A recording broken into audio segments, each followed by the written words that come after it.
자, 청년마을 라이브 방송 2시에 부시차. 네, 2시가 됐으니까 한번 시작해 보도록 하겠습니다. 이게 네, 이제 막상 시작하려니까 어디를 보고 이게 해야 될지를 모르겠네. 아, 저기구나. 네, 하이. 네, 우리 인사 한번 해주세요. 반가. 망했어. 사람들 나가는 거 아니야? 나가고 있어. 자, 2시에 부시차. 생리얼 토크 미치겠다. 시작하도록 하겠습니다. 일단은 뭐 오늘 라이브 방송에서 자기의 맡은 역할과 역할이 있어요? 소개 한번 해주시죠. 자, 나는 여기서 뭘 맡고 있다. 지금 맡고 계시는 게 있잖아. 네, 저는 댓글 읽어드리는 거 맡고 있는 박병두라고 합니다. 네. 저는 오프닝을 맡은 이재호 전사입니다. 반갑습니다. 네. 저는 완급 조절을 맡은 이성학이라고 합니다. 네, 저는 간식을 맡고 있는 윤진영이라고 합니다. 간식이라고.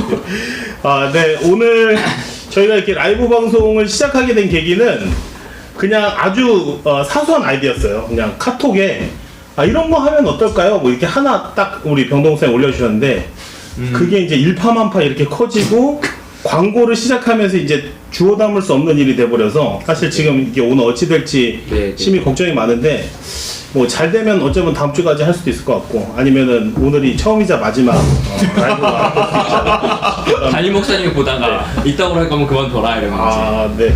그 몇 가지 오늘 그 진행상을 좀 먼저 말씀드리면 좋을 것 같은데 일단은 저희가 주제 토크로 2가지 정도를 정했어요. 첫 번째는 이 코로나 사태와 한국교회 너무 주제가 거창하긴 하지만 하여튼 의식의 흐름대로 이야기를 한번 나눠보도록 하겠습니다. 두 번째는 이제 온라인 예배가 아무래도 이 코로나 이번에 이 일로 인해서 한국교회에 이제 확 퍼지게 됐는데 이게 이제 어떤 의미 혹은 영향이 있을까 한번 각자의 생각들을 나눠보도록 하죠. 처음부에 말씀드렸지만 저희가 뭔가 대본이 있거나 사실은 이 주제에 대해서 각자 어떤 생각을 가지고 있는지 전혀 일부러 나누질 않았어요. 1절. 그래서 어떻게 보면은 이제 통합 측의 바운더리를 벗어나는 어떤 발언들이 있을 수도 있고 또 어떻게 보면은 약간 다소 무리한 발언이 있을 수도 있는데 여러분들 잘 감안하시고 들어주시면 좋을 것 같고 마지막에는 이제 여러분들이 이 인터넷 윅스 저희 홈페이지를 통해서 주신 질문들을 몇 가지 저희가 한번 읽어드리고 나누는 시간들 갖도록 하겠고요. 계속해서 지금이라도 윅스 홈페이지를 통해서 저희 인스타 계정 프로필인가요? 거기 가면은 이제 주소가 있으니까 거기를 통해서 다시 질문을 올려주시면 또 저희가 수합해서 다음 주에 나눌 수 있으면 나누도록 하겠고요. 끝까지 시청을 부탁드리면서 끝에 이제 어마어마한 이벤트가 하나 준비되어 있습니다. 여러분 꼭 보시고 이벤트 참여해 주시면 좋을 것 같습니다. 그리고 한 가지 이제 본격적으로 시작하시기 전에 아까 뵀을 때 말씀하셨는데 담임 목사님 혹시 들어와 계시면 나가주세요. 목사님 사랑합니다. 저는 정말 사랑하지만 목사님이 나가주시면 저희 중에 누군가가 안 나가도 되지 않을까요? 네. 사랑합니다 목사님. 네. 자 그러면 시작하도록 하겠습니다. 먼저 코로나와 한국교회 이 주제를 가지고 한번 얘기를 해봐야 되는데 전문가가 없어. 우리가 알고 있는 정보도 사실은 그냥 그러니까. 여러분들 똑같아요. 다음에서 읽는 거 똑같지. 다 찌라시 뭘 얘기를 해야 되는 거지? 코로나와 한국교회. 일단 생각해. 일단 여러분 저희 3시까지만 하니까 너무 이렇게 걱정하지 마세요. 저희가 이상한 얘기해도 3시에 마칠 거니 걱정하지 마시면 좋겠습니다. 맞습니다. 네. 3으로 가도 15분 안에 한 주제가 끝난다는 점 이해해 주시면 되겠습니다. 먼저 이거 이 오프닝을 했더니 진행이 되는 것 같은데. 네, 코로나 한국교회. 그러니까 나 MC 아니잖아. 좋았어. 아니. 너무 좋은 것 같아요. 한 사람이 바뀌고 있는 것 같아. 뭐가? 아니에요. 이 코로나 사태라고 해야 되나요? 먼저 명명은 하여튼 이 코로나 시국, 코로나 전국, 이 한국 교회에 가장 끼친 큰 영향 혹은 의미, 화두 혹은 도전 이런 것이 무엇이었을까? 라고 하는 걸 한번 나눠보면 어떨까요? 여러분들 댓글로도 활발하게 얘기해 주시고 의견들 피력해 주시면 감사하겠습니다. 네, 좋은 의견 주시면 우리 성홍쌤이 아마 뭐라도 해주시겠죠. 기도해드립니다. 네. 네, 한번 우리 윤 선생님. 네. 한번 먼저 말씀 좀 제가요? 해주세요. 제 코로나랑 비슷하게 생겼으니까. 왕관 코로나. 근데 사실은 저희 청년부 사역자 교육자들은 이거 관련해서 저희 내부에서는 논의 진짜 많이 했었던 걸로 제가 기억하는데 얘기도 많이 하게 되고 뭐 이런저런 온라인 전환이 언제 되면 좋겠다 뭐 이런 생각들도 다 있었고 저희들이 이해하고 바라보는 관점은 저희 내부에서는 그렇게 크게 차이 나지 않는 느낌이었던 것 같아요. 오히려 여기서들은 대부분 다 현 시국에서 우리가 사회적 책임을 다하는 교회가 되기 위해서는 어느 정도는 지금 예배를 포기한다는 차원이 아니라 좀 많이 모이는 것들은 좀 자제할 필요가 있고 그런 역할에 있어서 높은 뚝 교회들이라든지 아니면 청년마을이 조금 선지적이고 좀 모범적이거나 좀 치고 나갈 수 있는 모습이 있었으면 좋겠다. 상식적인 교회됨의 모습들을 좀 고민할 수 있는 그런 지점이었던 것 같고 그런 차원에서 그냥 제가 개인적으로 들었던 생각은 교회됨이나 예배란 무엇인지 그거에 대해서 되게 고민해 볼 수 있는 좋은 화두였던 것 같아요. 약간 평소에도 그냥 드리면서도 고민할 수 있는 건데 이걸 이렇게 진행하냐 마냐 온라인으로 가냐 마냐 어떤 교회는 드린다더라 어떤 교회는 드리지 않는다더라 이런 것들은 사실은 교육자들은 다 뭐 신학교 동기들이나 다른 교회 목사님 전도사님 통해서 정보들을 다 받으니까 찌라시 비슷하게 그런 것들을 현주소로 확인하고 사역자들마다 워낙 의견도 다양하고 다르기 때문에 한국교회가 지금 처해 있는 어떠한 고민의 지점들을 좀 되게 드러내주게 해주는 그런 약간 계기였던 것 같다는 생각이 개인적으로 좀 드는 것 같아요. 입장은 다 비슷하니까 의미는 좀 그런 거 아닐까. 그 좀 구체적으로 좀 얘기를 해주는 게 좋을 것 같아요. 너무 루즈했어요. 무슨 모두가 다 하는 이야기. 벌써 내가 봤을 때는 한 10명은 지금 나가셨을 거 같아요. 그런 분들은 나가도 돼요. 이 중요한 얘기를 안 나가셔도 돼요. 목사님이 나가셔야 돼요. 네, 죄송합니다. 소중한 청년을 함부로하지 마세요. 네, 알겠습니다.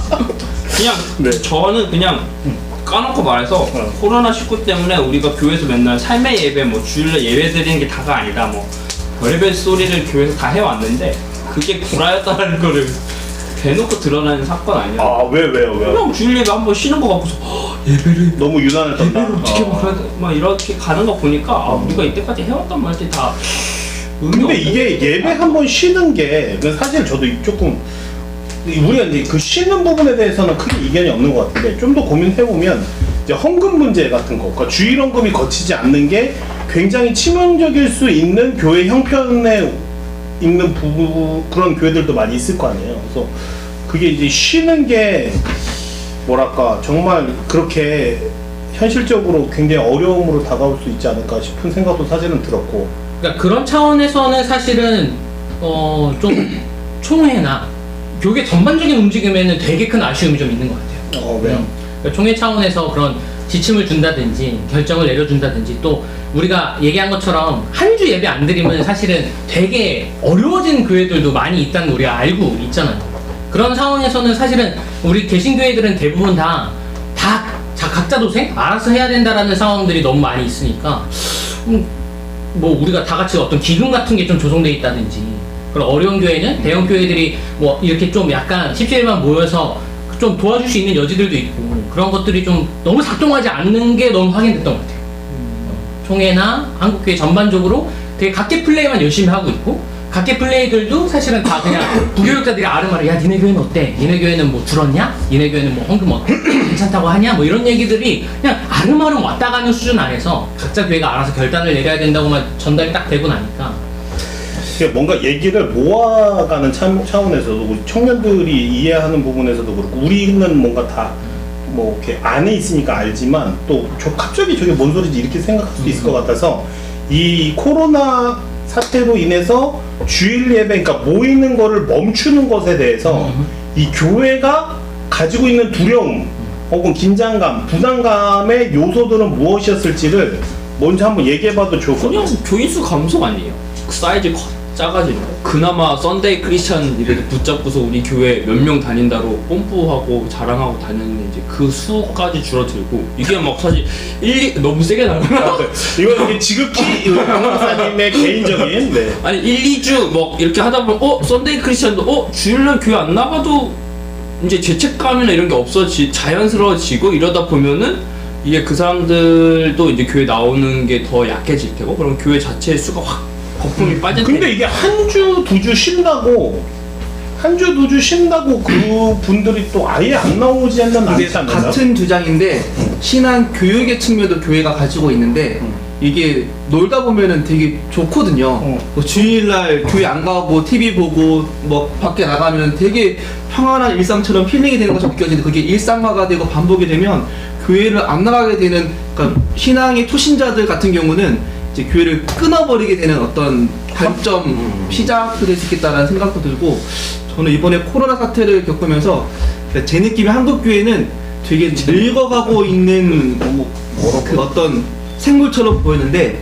이번 기회로 뭔가 좀 바뀔 수 있는 위기가 기회인 거 아닌가. 또 놀란 것 중에 하나가, 저는 교회가 되게 종교의 영역이고 되게 사사롭거나 아니면 그들만의 리그라고 생각했는데 이번 신천지나 교회 종교 모임에 대해서 한국 사회에서 어떤 뭐 조언이나 부탁을 하는 것 보고, 아, 교회가 갇혀 있는 한쪽에 사이드에 있던 게 아니고 이 한국 사회 가운데 한 일원이었구나. 그러니까 우리가 그래서 더 한국 사회 가운데 좀 참여하거나 또 교회의 됨을 통해서 사회에 기여할 수 있는 여지가 충분히 있겠다라는 것들을, 이 지금은 부정적으로 교회에 대해서 좀 다가오는 이 인식들을 우리가 좀 사회로 나갈 수 있는 어떤 확인도 한번 할 수 있었던 계기로 좀 생각하게 됐어요. 저는 그 부분에서 되게 아쉬움이 컸던 것 같아요. 사회나 교회를 주목하고 있는 외부에서는 교회를 사회의 일원으로 생각하고 있어. 근데 우리 교회들은 대부분 다 그렇게 생각하지 않는 거예요. 우리는 사회 속에 있다고 생각하지 않았던 것 같아요.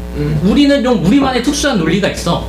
이게 돌아가는 우리만의 어떠한 이유가 있고 생태계가 있고 이렇게 얘기하니까 외부에서 보기엔 사실은 그런 시선들이 신천지랑 별로 구별되지 않는 거죠.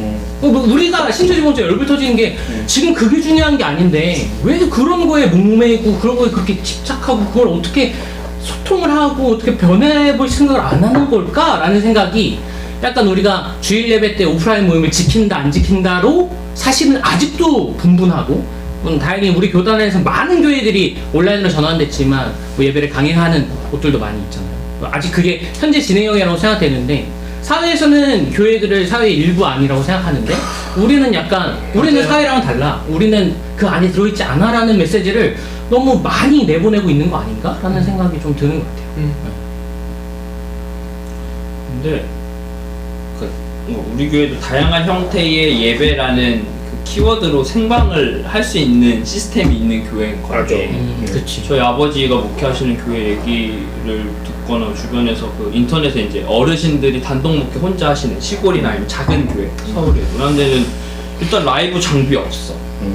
그리고 우리 교회 같은 경우는 사실 온라인 계좌라는 게 좀 오픈되어 있고 이게 이렇게 그냥 노골적으로 이렇게 주보에도 나와 있고 이렇게 돼 있는데, 이제 그런 작은 교회는 교회 통장에 헌금하는 계좌 시스템이라는 것 자체를 상상 못하고 오히려 그 헌금을 막 아직도 그런 분들 계시더라고요. 깨끗한 신권을 다 뽑아가지고 진짜 이렇게 해서 그거 한 달치, 1년치 이렇게 정성스럽게 모으셔서 이렇게 헌금하는 그런 교인들이 있는 교회 안에서는 그런 사람들한테 헌금은 계좌로 이것도 말도 안 되는 거고. 그러니까 이게 사실 이 상황에서도 어떻게 보면 한국교회 안에서도 대형교회 아니면 흔히 요즘에 그런 새로운 시스템이나 이런 걸 잡아가는 교회들은 살아남을 수 있는 가능성이 더 높아지는데, 오히려 진짜 도움이 필요하고 힘든 교회들은 더 이렇게 방법도 없고, 그래서 어쩔 수 없이 예배 드리면 이제 욕 바가지로 이제 먹는 교회 되는 거고, 이게 약간 악순환되는 느낌이어서 사실 그 격차를 되게 조율해줘야 되는 게 총회의 가장 큰 역할이라고 생각하는데, 어찌됐든 뭐 모든 것들에 어쨌든 우리가 물려있고 어떻게 보면 큰형이나 약간 어머니나 아버지 같은 역할을 해줘야 되는 교회 같은 느낌인 거잖아요, 총회가. 근데 총회가 약간은 거기서는 되게 이번 코로나 국면 안에서는 뭔가 성명도 그렇고 제가 보기엔 되게 미온적이었던 것 같다는 생각이 들거든요. 미온적인 게 아니라 원래 힘이 없잖아요, 총회가. 근데 어떤 이슈에서는 우리가 아는 어떤 이슈에서는 총회가 엄청 강한 목소리를 내잖아요. 무슨 무슨 이슈요? 그런 거? 그런 이슈에 대해서는 뭐 말 안 해? 되게 동성애 이슈입니다. 되게 납득되지 않을 정도로 되게 강한 목소리를 내고 이게 맞다라고 강하게 얘기하는데, 정말로 교회들이 삶에 부딪히고 어떤 측면에 어떤 교회들은 생존의 여부가 달려있는 문제 안에서 이거는 개교회가 알아서 결정해라 라는 식으로 그냥 한 걸음 물러나 있다는 근데 느낌이 이제 들어요. 그런 것도 사실 이런 생각이 들어. 아까 이제 아버님 목회 얘기해줬지만, 그러니까 이걸 온라인 예배를 하고 싶어도 할 수가 없어요. 예를 시골이면 다 계시는 분들이 성도도 어른이고 어르신들이고 장비도 없고 뭐 이런 상황에서 모이는 예배를 그러니까 총회 차원에서 아예 금지 혹은 강력하게 권유를 해버리면 이런 교회들이 사실은 그러니까 우리는 이게 시스템이 있으니까 막 편하게 얘기할 수 있지만 오히려 또 한편으로 우리가 또 어떻게 보면 가진 자의 횡포가 될 수 있는 것처럼 사실은 숫자로 따지면 몇몇의 대형 교회의 성도들 수보다 그 작은 교회의 수만 작은 교회의 성도들의 수의 합이 더 클 거란 말이죠. 그러니까 어떻게 보면 그런 온라인 예배를 하고 싶어도 못하는 교회에 다니는 성도님들이 더 많을 수도 있기 때문에 그걸 강제하는 것도 사실 어려운 거. 사실 총회가 여기까지 생각을 해서 그렇게까지 미온적이었다고 생각 안 하는데 안 하는 건 다 동의하잖아요. 근데 그런 것 같아요. 이게 그래서 그 작은 교회들이 어쩔 수 없이 현황을 유지하기 위해서, 교인들을 유지하거나 주정 헌금을 유지하기 위해서 계속 모임을 이렇게 가지게 돼서 이 사태가 장기화되면 가장 피보는 건 사실 그 교회들이에요. 오히려 이 사태가 장기화되면 될수록 그 교회들이 더 힘들어지고 어려워질 수밖에 없는 건 사실이잖아요. 그런 차원에서 아니 계속 모임들을 못하게 될 거니까 앞으로. 그러니까 뭐 그렇지 않아요? 왜?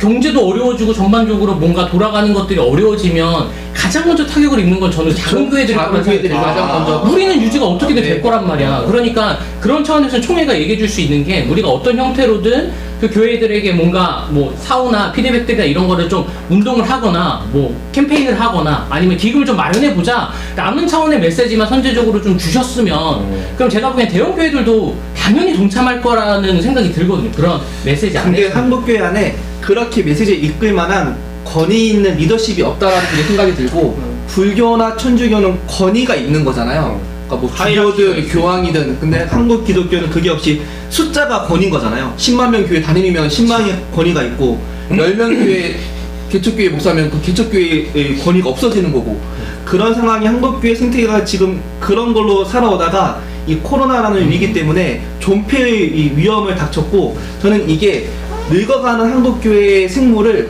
바꿀 수 있는 계기가 되겠다는 생각을 해요.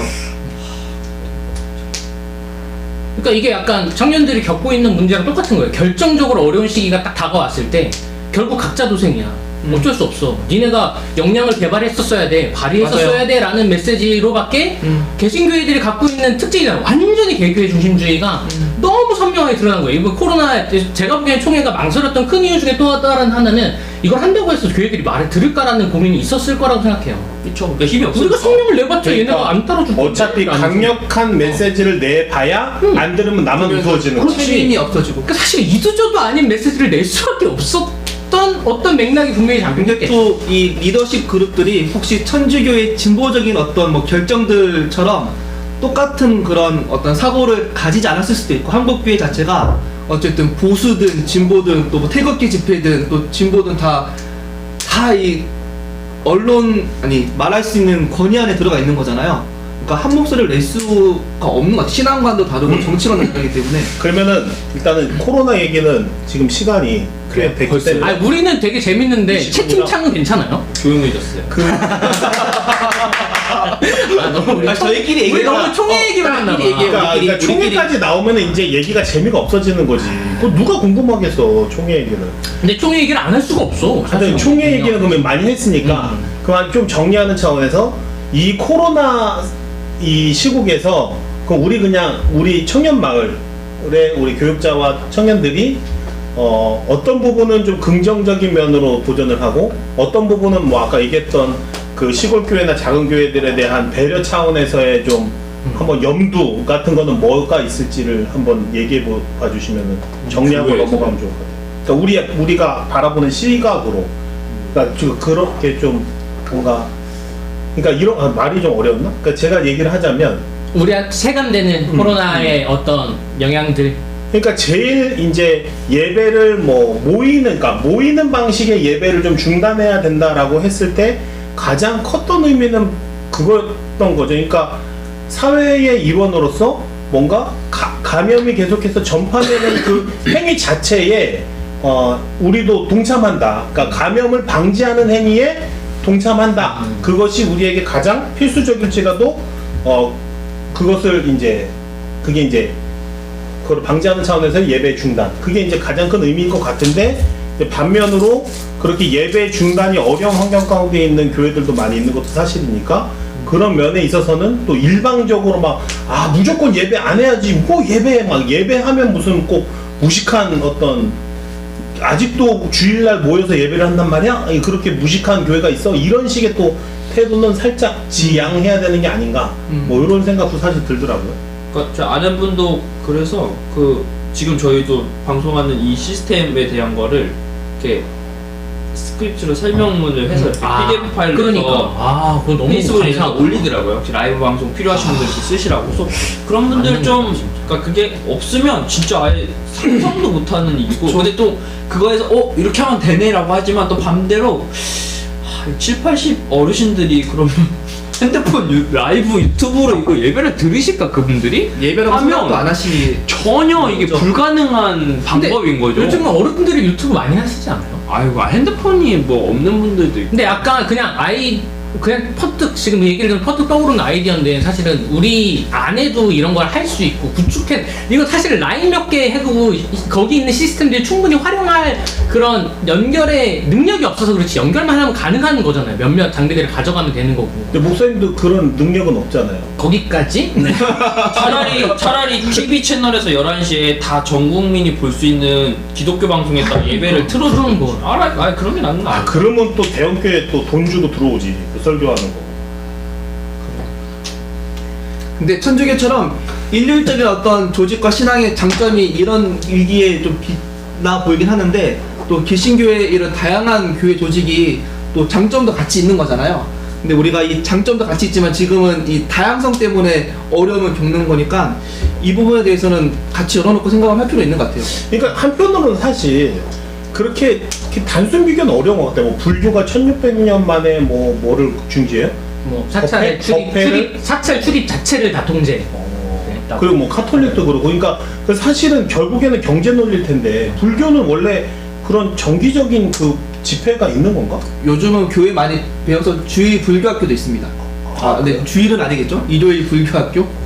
그러니까 그런 일단 공식적인 여름 그런 불교학교. 주일 예배 같은 게 있는 건 아니잖아요. 매주 법회가 있죠. 법회가 있죠. 네. 그렇다면 네 죄송합니다. 원불교도 교회 시스템 배워서 이제 막 했다고 들었어요. 교회 교육을. 근데 그게 수익 구조에 아주 결정적이지는 않을 거 아니에요. 그 주일 모이는 모임이. 우리는 예를 들면 뭐 기와도 팔고 막 하여튼 다양한 수익 구조가 교회도 있거든. 벽돌 팔잖아. 그거는 어쩌다고 상시적으로 팔거든. 걔네도 상시죠. 이렇게 상시가 아니라 사찰 져야 될 때 많이 하면 기도해줄게. 교회랑 똑같은 원리인 거니까. 뭐 그렇다면 남의 종교. 근데 이 예배가 경제적인 헌금 논리가 있겠지만 그게 다가 아닌 것 같아요. 그러니까 제가 그러니까 그것도 있다는 게 제가 말을 일단 끝맺으면 그런 그 일주일에 한 번 모이는 모임이 가장 중심적인 경제적인 그 수익 구조의 핵심이 아니라고 한다면 오히려 쉽게 그런 중단의 결정을 할 수 있다는 거지. 그러니까 천주교도 사실은 헌금이 다 모여서 다시 분산되는 형식이니까 우리 교구 성당이 쉬는 게 큰 부담은 없잖아요. 어차피 같이 엠빵에서 들어오는 거니까. 그러니까 절도 그 법회 그 모이는 정기 모임을 쉬었다고 아주 막 휘청할 만큼의 수익이 끊쳐지는 게 아니라고 하니까 오히려 더 쉽게 결정할 수 있는 게 아닌가 라는 생각도 든다는 거지. 그러니까 단순 비교하기에는 좀 무리가 있지 않냐. 개인적으로 이 국면에서 개신교회들의 약점이 너무 극대화돼서 드러날 수밖에 없었던 가장 큰 계기는 그 기본 단위를 어떻게 생각하느냐였던 것 같아요. 천주교회는 교회라고 생각했을 때 자기가 다니는 성당을 기본 단위로 생각 안 하는 게 신자나 전체 교인들이 우리가 교회라고 생각하면 이 카톨릭 교회 전체 12억 신자들까지는 생각 안 하겠지만 목사님을 포함해서 나를 include, no, except me. 네. 그런데 우리는 사실 교회 하면은 노부터 강성교회. 딱 이렇게 생각되잖아요. 기본 단위는 여기야. 라는 게 그냥 그러니까 개신교회들도 마찬가지로 우리가 교회라고 생각했을 때 한국 교회나 이 땅에 허락해주신 공교회라는 개념들을 우리가 선뜻 떠올리지 못한다라는 지점들이 되게 가슴 아프고 약간 뼈저린 지점들이었다라는 생각이 그러니까 공교회성이 떨어지는 것 하나, 그 다음에 재정의 문제도 무시할 수 없는 하나의 요인. 근데 전 하나는 또 신앙적인 어떤 가치관, 신념도 큰 것 같아요. 그러니까 주일날 예배당에 모여서 예배를 드리고 거룩하고 진실되게 예배를 드려야 우리가 신앙생활 제대로 한다라는 이 교육과 가치가 우리에게 받쳐있기 때문에 전염병 때문에 예배를 안 드려라는 것들이 성도들한테도 있고 또 교회 리더십의 목사님들도 전염병 때문에 예배 안 드려라 말하는 게 처음 시작할 때는 되게 어려웠던 부분인 말대기가 거죠. 너무 어려워. 네, 근데 이게 이번 계기로 인해서 이 믿음의 영역과 또 사회 안에서 우리가 공교회성과 사회성을 어떻게 가질지에 대한 부분이 분리해서 나뉠 수 있는 좋은 계기가 된 것 같다는 생각을 하게 됐습니다. 오늘 자연스럽게 두 번째 주제로 넘어갈 수 있도록 이렇게 밑밥을 딱 우리 성hom쌤이 깔아주셨는데, 그러니까 이제 이 예배와 이 좀 온라인 약간 예배. 되게 엄청 챙겨주시는 것 같은데. 아니요, 전다 마스크 좀 하실래요? 아 괜찮습니다. 그러니까 온라인 예배가 이제 화두가 되니까 우리가 뭐 다 예배학 전공은 없겠지만 하여튼 이 온라인 예배에 대한 의미들을 한번 기로 올려보시죠.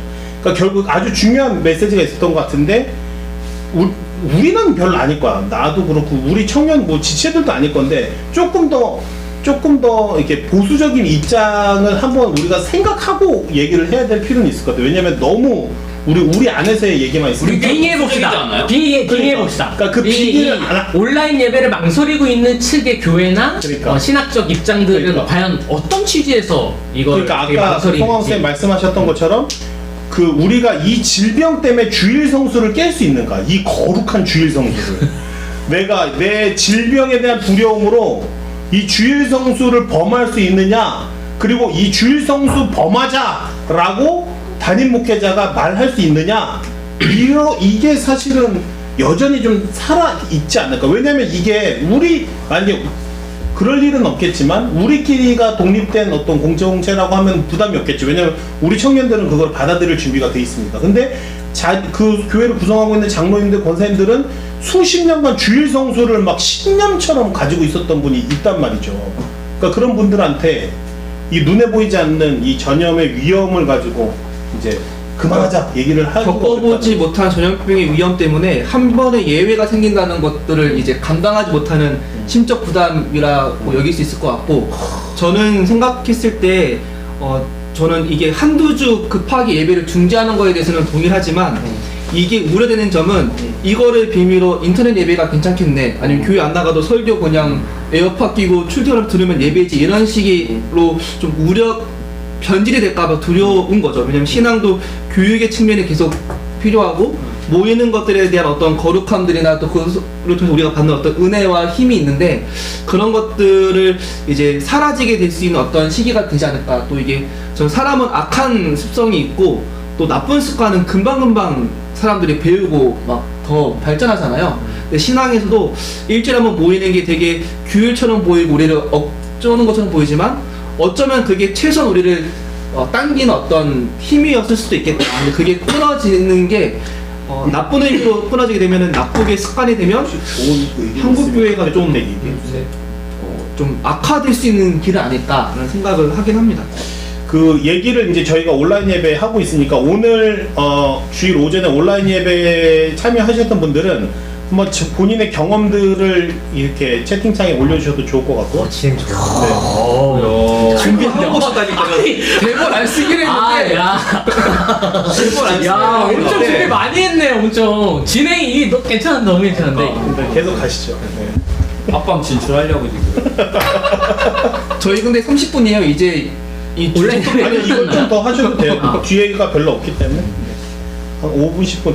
그럼 이제 온라인 예배의 장점과 단점은 무엇일까를 한번 얘기해 보시죠. 그 정도 하면 될 것 같은데. 온라인 예배 장점이야 당연히 물리적 공간과 시간의 구분 없이 자기가 원할 때 접속해서 볼 수 있다. 그러면은 그 예배라는 그 행위를 함에 있어서 공간과 시간의 제약을 받지 않는 게 정말 장점인 것이냐? 장점이 될 수 있죠. 지금 같은 상황에선 장점이죠.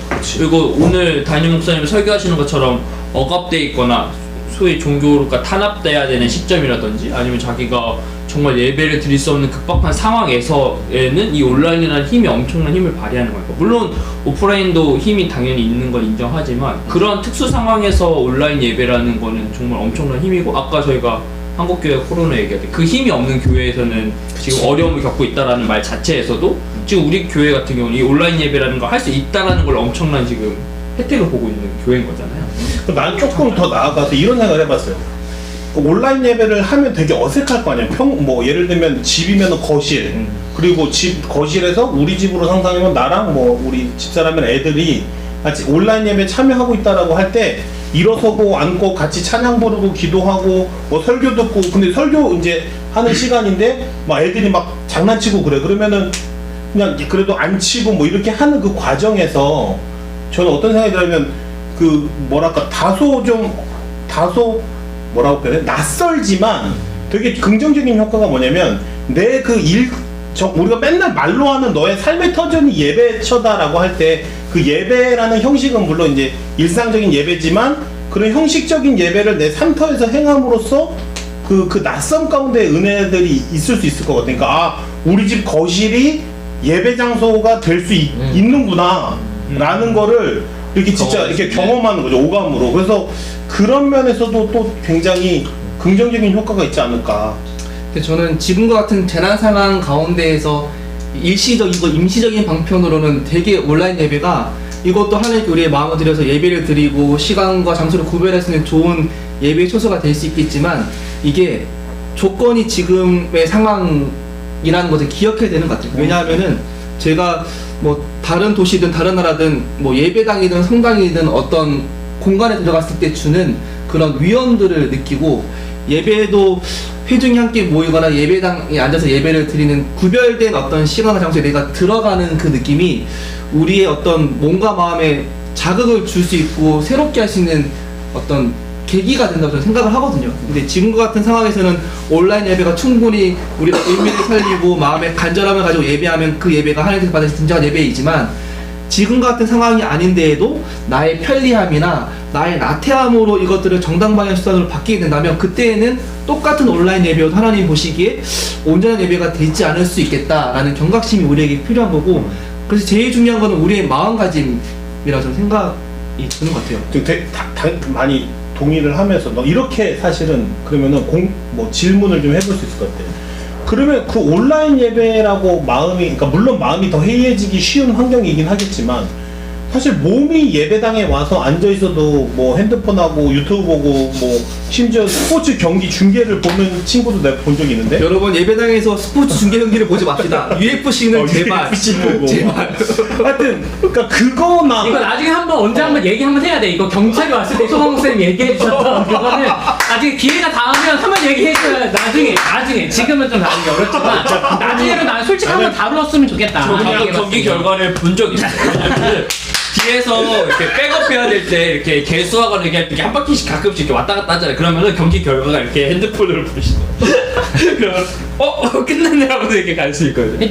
제 개인적인 의견은 송원 목사님이 지적해주신 내용이 되게 공감되고 뭐 비슷한 취지의 말씀을 이제 그렇다면 또 우리 현장에서의 예배랑 그걸 연결해서 봤을 때 얘기를 해주고 싶으신 것 같은데, 제 개인적으로는 그런 것 같아요. 지금 우리가 온라인 예배에서 느끼는 어색함과 집중할 수 없음과 이런 것들은 제가 보기에는 아까 얘기했던 정말로 오프라인 예배 형태를 온라인으로 송출하는 방식이기 때문에 그 경험을 우리가 오프라인의 경험을 온라인으로 대체하는 거기 때문에 맞아요. 우리가 느끼는 어색함이지, 사실은 온라인 경험으로서 예배를 이 친구 아주 여러분 후원해주세요. 여러분 후원해주세요. 별풍선 해주세요. 선교 나가신대요. 저희 생년마을 파송합시다. 네, 한 30원 모이면 나갈 마음 있습니다. 30원? 30원. 근데 사실은 그런 차원에서 저는 이게 사실은 일종의 설교이자 또 온라인 예배 그럴 수 아주 있는 좋은 거죠. 방식이라는 생각이 들어요. 이게 이제 근거는 정말 없는데 왜 꼭 설교가 모놀로그여야 하는가? 나 이런 그 의문은 항상 가지고 있었거든요. 그 옛날 회당에서도 거의 토론식의 말씀의 공유가 있었던 거잖아. 근데 저희 고정관념에 예배는 일방적인 설교, 그다음에 예배 형식의 전통에 따르는 예배 순서를 따르는 어떤 일종의 예식이 예배를 맞아요. 생각하는데, 초대교회에서의 예배는 성도의 교제와 나눔과 식탁과 만남 모두가 예배 예전이었잖아요. 근데 이게 점점 어떤 정례화되는 과정 가운데 우리가 놓치고 있는 게 있겠다는 생각이 들고, 근데 또 한편으로는 전통과 본질을 봤을 때 전통이 본질을 담는 그릇이기도 하거든요.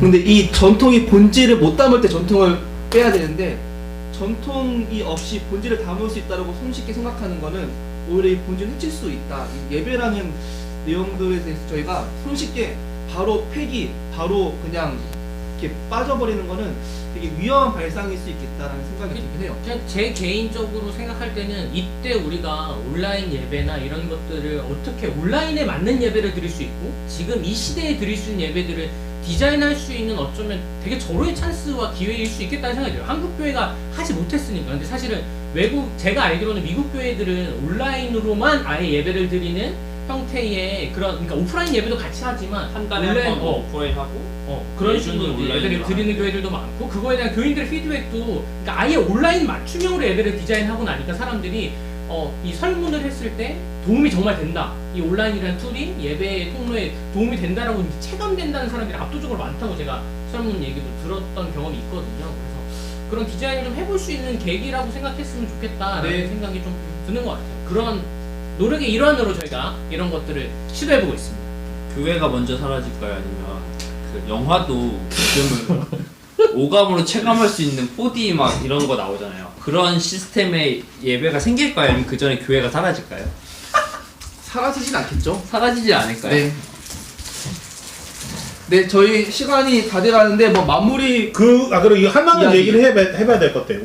온라인 예배 하니까 그럼에도 불구하고 그러면 왜 꼭 모이는 예배가 우리에게 여전히 필요한가? 오프라인 예배는 여전히 왜 필요할까? 예배가 예전의 참여, 설교를 청취가 아니고 성도 간의 모임과 교제까지가 다 예배랑 소그룹도 예배의 이어짐이거든요. 근데 그게 우리 가족끼리만 모여서 TV로 예배를 보는 게 장기화 될 수 있는 정상적인 예배가 안 된다 저는 생각을 해요. 그러니까 성도라는 교회가 성도들의 모임이라고 말하는 거면 이게 오프라인 모임 자체가 주는 어떤 강력한 또 한 가지 우리 개신교회 예배에서 아쉬운 점은 이 오감을 충분히 활용하지 못한다는 점이거든요. 그러니까 아마 산티아고나 이런 바티칸 이런 데 안 가보신 분들은 아마 잘 모르실 수 있는데 성지순례 가야지. 가시면은 저희 교육자 중에 산티아고충이 있어요. 산티아고 얘기를 너무 많이 해요. 올라 네.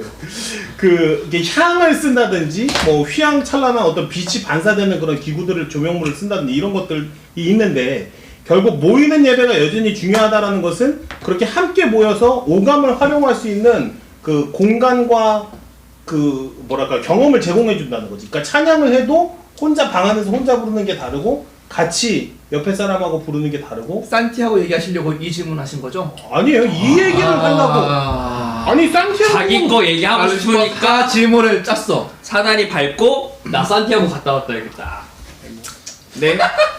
근데 그냥 쉽게 말해서 좋아하는 사람이 있는데 카톡으로만 연애하는 것보다 만나서 같이 물리적으로 일정 달라, 만나고 확실히 직관적이야. 옛날에 그런 거 있었어요. 이 전화로만 연애하기 원거리 뭐 이런 거 있었어요. 그러니까 근데 그거에서 안타까움은, 그러니까 몸이 멀어지면 마음이 멀어진다라는 말이 그냥 맞습니다. 흔한 속담처럼 나온 것처럼 우리가 교회라는 공간에서 신앙 공동체를 다루는데 온라인으로만 한다라는, 물리적으로 떨어진다라는 게 물론 상황 때문에 어쩔 수 없으면은 그걸 인정해 줄 수 있지만 그게 가능한데도 아니야 우리는 카톡으로만 만나, 이게 사랑 안 하는 거지. 헤어진다는 소리 아닌가? 그치. 라는 여러분 생각이 그런 들어요. 남자 만나지 마세요.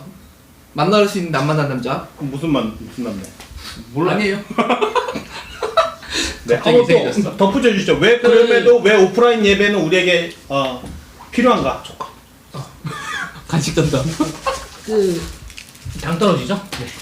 그 온라인이라는 어떤 경험이 주는 어떤 본질적인 한계가 있는 것 같아요. 제 개인적으로 생각할 때 뭐냐면, 온라인은 오늘 아마 대부분 예배를 오늘 온라인으로 들으신 분들이 느끼시겠지만 온라인 예배가 되게 집중도가 되게 떨어질 수밖에 맞아요. 없어요. 근데 온라인이 왜 인간되는 그러냐면 느낌. 온라인의 경험은 어쨌든 연결과 계속 이동하는 경험이거든요. 그러니까 계속해서 링크를 타고 딴 데로 이동하고 우리가 어떤 페이지에 들어가서 여기 있어야지라는 마음으로 들어가는 게 아니라 쉴 새 없이 이동하기 때문에 우리가 온라인 경험을 웹 이렇게 VR을 차고 온라인 예배를 해. 그러니까 웹 서핑이라고 하잖아요. 계속해서 그냥 이동하는 거예요. 서핑을 하고 있는 거거든요. 근데 예배 우리가 물리적 경험으로서의 예배가 주는 건 저는 머무름이라고 생각하거든요. 그러니까 너희가 물리적으로는 되게 멋진 좀 약간 후원하세요, 여러분. 후원해 주세요. 왜 질투하세요? 왜 아니 왜 이렇게 몰라요? 왜? 그러니까 이거 밑도 끝도 없이 듣는 거야. 우리가 오프라인 예배를 드릴 때 내가 이 공간에 있으면서도 다른 공간에 동시에 있을 수 없잖아요. 다른 곳과 다 어떤 제한을 두고 모든 가능성들은 어느 정도는 자제한 상황에서 예배 공간에 머무르고 예배 시간에 머무를 수 있게 하는데 온라인 예배는 그런 것들이 가능한 다고 생각하지 않는 경험들을 우리가 많이 하니까. 맞아요. 그래서 지금 개인적으로는 온라인 예배 들으시는 분들한테는 약간 나름대로 소신이나 이런 지금 우리가 어쨌든 오프라인 예배를 온라인 형태로 드리고 있으니까 만약에 온라인 예배를 드리고 있을 때는 의식적으로 이제 마우스나 키보드에서 손을 뗀다든지 아니면은 뭐 디스플레이에서 손을 대지 않는다라는 마음의 결심을 한다든지 왜냐면 대면은 우리는 그게 다시 또 접속이나 근데 연결로 넘어가게 되니까 사람이 약하니까 아무리 마음 먹어도 안 돼요. 네. 거의 다 걸쳐요. 근데 지금 막 우리가 온라인 이런 거 얘기하니까 어차피 대형 교회는 건물 안에 들어가서 TV로 예배드리잖아요. 아 맞죠? 여러분 맞습니다. 본당 와서 UFC 보더라도 교회 나오세요. 나중에 알겠죠? 집에서 유튜브 보지 마시고 UFC가 봐드릴게요. 본당에 와서 UFC 보더라도 본당 나오세요. 환영합니다. 갑자기? 그러면은 왜 꼭 모여야 하냐? 본당 와서 UFC 봐도 되니까. 네. 네. 차라리 그거라도 와라.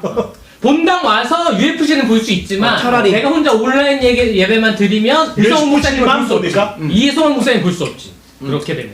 야, 이거 그러면 굉장히 후퇴하잖아. 이성환 목사님을 봐야 예배드린 게 되는 거잖아. 거의 뭐 이제 사제 트플리로 넘어가는 거죠. 신격화하고 짝대기 유튜브 지나가야 돼, 하는 거지. 우상이 되셔서 저희가 불을 태울 수 있는. 근데 그런 우리의 날이었습니다. 의지가 약해서 카톡 연애든 인강이든 이게 어쩔 수 없어. 어쩔 수 없어요. 집에서 온라인 예배로 신앙생활 집중이 안 돼. 잘한다라고 하는 말은 안 하겠다라는 말과 똑같아요. 윤진영 목사님이 근데 배부르다는 말과 그러니까 똑같은 거예요. 아까랑 다시 이제 똑같은 얘기인데 그거는 우리 지금 세팅이 오프라인 예배를 온라인으로 송출하기 때문이라고 생각해요. 그건 오프라인 진짜 근데 나는 생각 못 해봤는데 너무 좋은 어프로치인 것 같아. 그죠. 그 온라인에만 본인 만드는- 생각이 아니면 책에서 읽은 거야? 에? 책에서 읽은 거야? 본인 생각이야?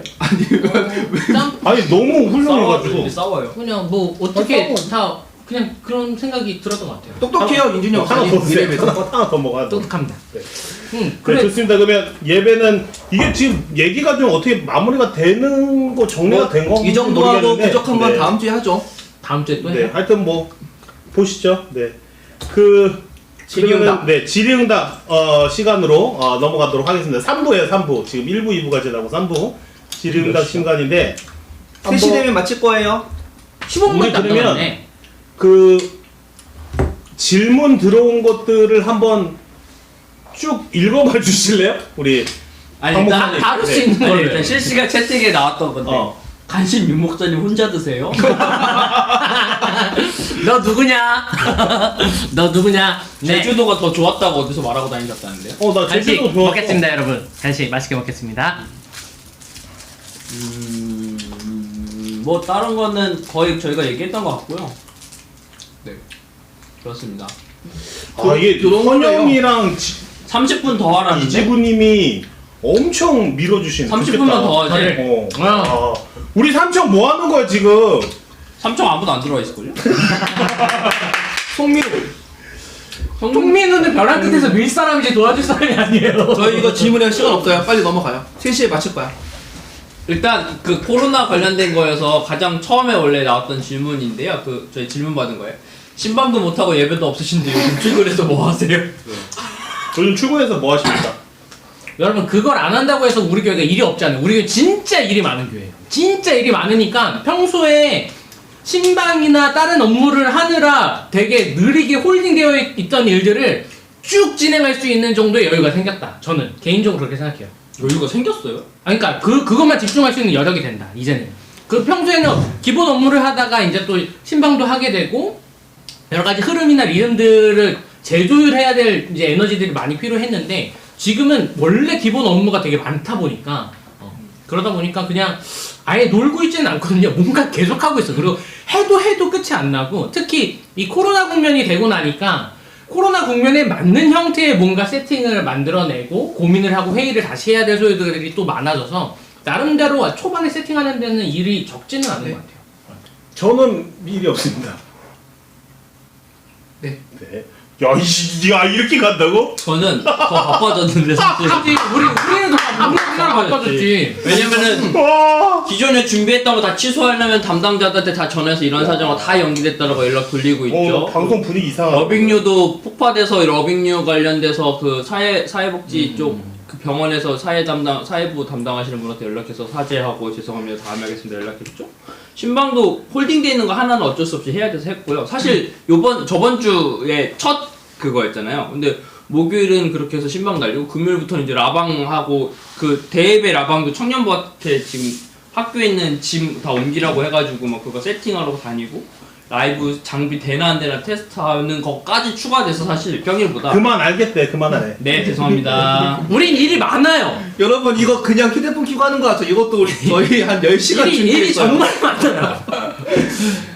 그러고요. 이제 가벼운 거 이제 막 하면 네. 되는 거죠? 제가 하면 되나요? 이거 해주세요. 이거 이거 5분만 할 거예요. 어차피 다음 주에 저희가 또 해야 되니까 바쁘시네. 네 할게요. 이송환 목사님 어디 어디서 하셨네요? 네, 질문 중에 제 머리 어디서 미용실 물어보는 질문이 있는데요. 상호를 얘기하면 저희가 또 공식 방송이기 때문에 좀 어렵고요. 뭐 연남동에 있는 한 미용실에서 2만 원이었는데 올해부터 23,000원으로 올랐어요. 그래서 제가 한 달에 한 번씩 미용실 다니고 있습니다. 여러분 근데 이게 좋은 의미인지 나쁜 의미인지 모르겠습니다. 제 머리 괜찮나요? 2만 얼마요? 23,000원. 블루클럽이네요. 그게. 비싼 거 2만 23,000원이면 2만 원인데 23,000원 골드클럽이지. 되게 많이 쓰다. 머리 자르는 돈 얼마 써요? 전 엄청 비싼댔어. 아 비싼데? 나는 14,300원. 할인 받아서. 8,000원. 아좀 쓰죠. 아 진짜. 자, 좀 쓰자. 아니야 우리 좀 쓸 거 쓰자 좀. 아니야 내가 가면 먹는 원장님이 거 말하지 말고. 아니 이쪽 너무 안 쓰잖아 지금. 아이고. 그런 아, 네. 아니, 하지 마세요. 하지 마. 이거 안 됩니다. 여러분 죄송합니다. 네. 다음 애플워치 시리즈 뭐니에요? 3이요. 이거 3년째 쓰고 있습니다. 이거 제가 산 게 아니고 제 여동생이 미국에서 선물로 사준 거예요. 3년 전에. 아 이거 며칠 이게 너무 컸나봐. 며칠에 받았어. 그거 2018년 1월 달이었는데. 갑자기 진지한 거 가면 안 될 것 같아서 그 윤진영 목사님이 저희 교단과 잘 맞는 편이냐고. 안 맞지. 저는 윤진영이 되는데 최선의 노력을 기울이고 있습니다. 그렇게 준비했네, 발음하면 이거. 될 것 같습니다. 여러분 그게 죄송합니다. 무슨 뜻이에요? 뭐 그냥 독고다이다 이거 나는 간다. 난 나다. 난 나다. I am who I am. 그건 약간 우상으로. 전 아주 말씀드려야 되는 건 통합 측이 아주 정규교육을 받고 통합 측 교단에서 정상적인 형태로 안수를 받았다라는 거. 여러분 그게 빡쳐서 성공회로 가서 다시 공부를 하고 계십니다. 안수받고 성공회 대학교에서 신학 공부하신 거잖아요. 응? 성부, 성자, 성령, 아멘, 그리스도 이름으로. 네, 다음이요. 이거는 예배 관련된 게 뭐 왔는데요. 그 주일마다 드리는 예배가 크리스찬에게 어떤 의미가 있는 건 아까 얘기한 거 약간 겹칠 것 같고 찬양 인도자 선별 기준이 어떻게 되냐는데. 네. 저희는 인원을 뽑을 때 여러분 저희는 진짜 그냥 막 뽑는 거 아니고요. 최선 다해 늘 뽑아요. 그냥 막 사람 뽑는 건 아니고요. 이력서를 받을 수 있도록 공지를 합니다. 공지를 하고 그 다음에 서류 면접을 저와 담당 장로님이 봐서 한 2-3명 추리고요. 그 다음에 이 예배 실황도 보고 그 다음에 오디션 통해서 저희가 맞아. 뽑았습니다. 네. 저희 교회 엄청 들어오기 어려운 교회예요. 여러분 네. 이렇게 보여도 저희들이 그럼 고속 쳐서 들어온 게 아니야. 저희 무시하지 마세요. 네. 물론 실수가 있을 수도 뭐 있지. 한 번은 또 뭐 다양할 수 있지만 하여튼 그렇습니다. 저 이거 하나 해명하고 싶어요. 뭐요? 네네네. 아 이거 오늘 개인 해명 자리가 아니에요. 이거. 왜? 이거 누가 해명하라고 올려줬네. 시작해 오늘 몇 명? 얘기하세요. 여러분, 오늘 얘기하세요. 아니 이거 아야, 질문을 그럼- 먼저 얘기해야지 질문을. 네. 질문 중에 KD 팡님 박경돈. 네 추석 때 오늘 몇 명 와서요라고 설명해 달라고 하셨는데요. 한 반년 전 추석에 제가 7가지 대제 시리즈 설계하고 있을 때 추석이었어요. 추석에 아침에 교역자들 함께 모여가지고 오늘 몇 명 올 것 같냐 숫자 맞추는 사람이 우리 강화도 꽃게탕을 쏘자라고 해서 한 저희가 보통 명절에 200명 이하로 오니까 뭐 190명, 뭐 180명 이런 식으로 저희가 인원을 찍었어요. 그래서 제가 또 넓은 사랑하는 마음으로 꽃게탕 살려고 제가 220명 했거든요. 살려고.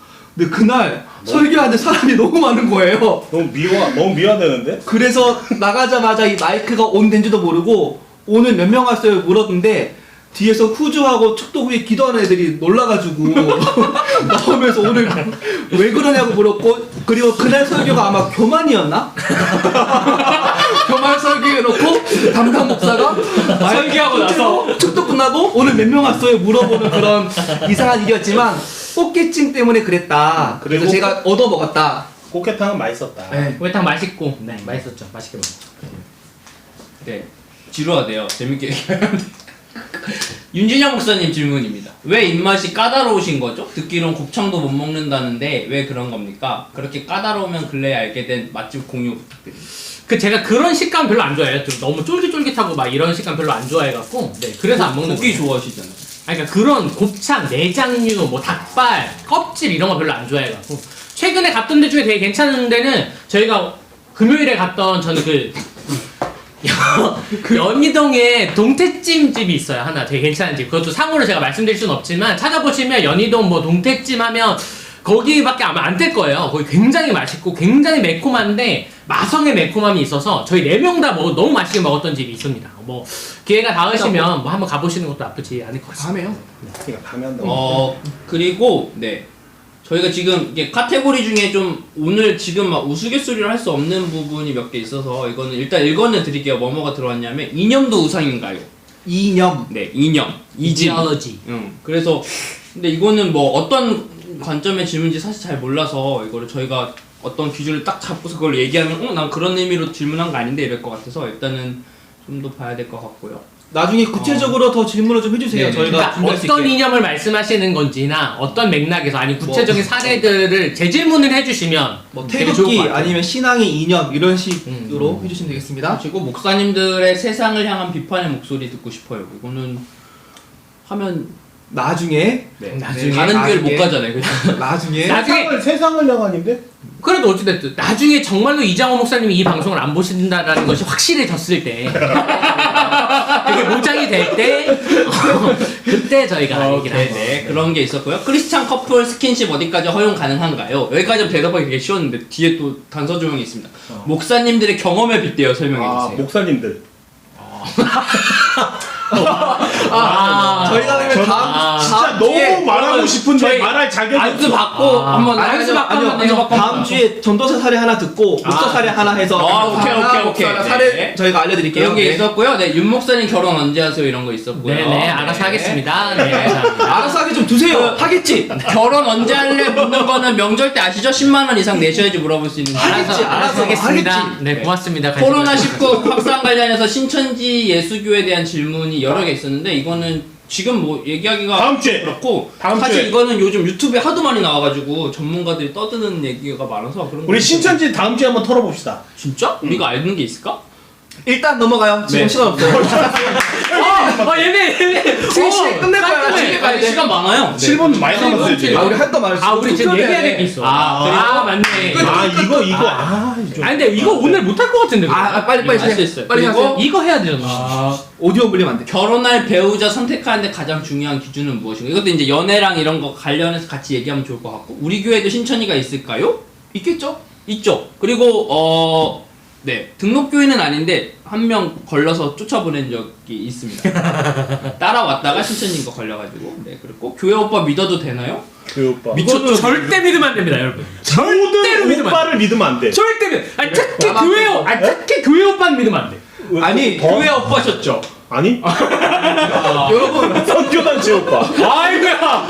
그래서 모든 오빠 믿으면 안 돼. 선교단체 오빠. 아니, 교회 오빠, 회사 오빠, 학원 오빠, 아무 오빠도 믿으면 안 돼. 그러니까 교회 오빠라는 단어가 쓸모가 없어. 그냥 오빠. 그다 오빠를 믿으면 그래서 동생도 믿으면 안 돼. 그래서 누나랑 결혼. 참. 결혼할 배우자 네 넘어가고 결혼은 현실이라고 하던데 돈이 없어도 행복할 수 있을까요? 이것도 이제 이어서 하는 것 같고. 저런 질문들이 와, 이거 근데 부모님이 반대하는 결혼 망설여지면 나중에 후회가 크겠죠? 연애 얘기 한번 해야겠는데요. 연애를 다음 주에- 따로 꼭지로 해야 될 것 같아요. 근데 이거는. 우리가 다음 이게. 주 안에 잘릴 것 같잖아요. 다음 주에 이단하고 연애랑 여러분, 사회 비판 이런 걸 하면 이 방송이 계속 살아나면 뭐 해볼게요. 근데 뭐 안 되면 이음으로 놀러 오세요. 자 이번 코너 마치고 끝이에요? 네. 네네. 자 뭐예요, 이제 세 번째 투표 갑니다.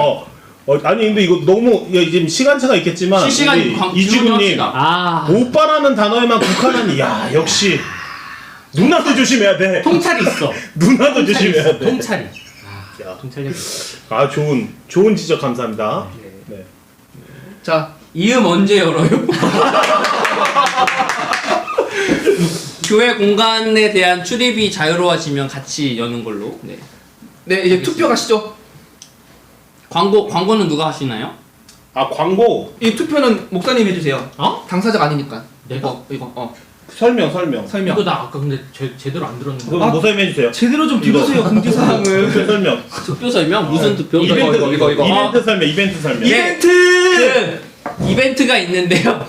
꼰대 컨테스트라고, 네. 꼰대를 뽑는, 일꼬는 누구냐? 네. 그래서 저희끼리 사실 오늘 이 컨셉을 하기 전에 떠올렸던 거는 금요일날 교육자 회의할 때 저희끼리 왜 그 나눔지 만들면서 엄청 서로 막 싸우고 막 이렇게 열띤 토론하면서 만드는데 그때마다 와, 진짜 꼰대다 하면서 서로를 삿대질하는 일들이 많이 있는데 그럼 이것을 언제 한번 우리 청년 공동체한테 물어보자라는 게 됐고요. 그래서 오늘 이 영상이 나간 다음에 각 공동체 리더들을 통해서 링크 하나를 보낼 겁니다. 거기에 보시면 여러분들이 내가 생각할 때 이 사람이 정말 꼰대다라는 사람한테 투표를 하시면 되는데요. 이제 이벤트가 뭐냐면 그 사람 이제 근데 이거 그러면 기명으로 해야 되네요. 실명 투표입니다. 여러분 근데 무서워서 투표 못할 것 같은데. 야, 더 어렵다. 실명 투표를 하시는데 상품을 받으시고 싶으신 분들만 실명 투표하시면 아니 되고요. 이거 실명 투표 할 수 있겠어요, 근데? 뭐 어때? 청년들은 아무 상관 없어요. 나갈 건데? 아니 그게 아니라 송환 목사님이 되게 한 200명에 대해서 그 편견을 가질 수가 있잖아요, 그러면. 네 일단은 네. 그래서 꼰대가 실명- 이렇게 자기 멋대로 생각해요.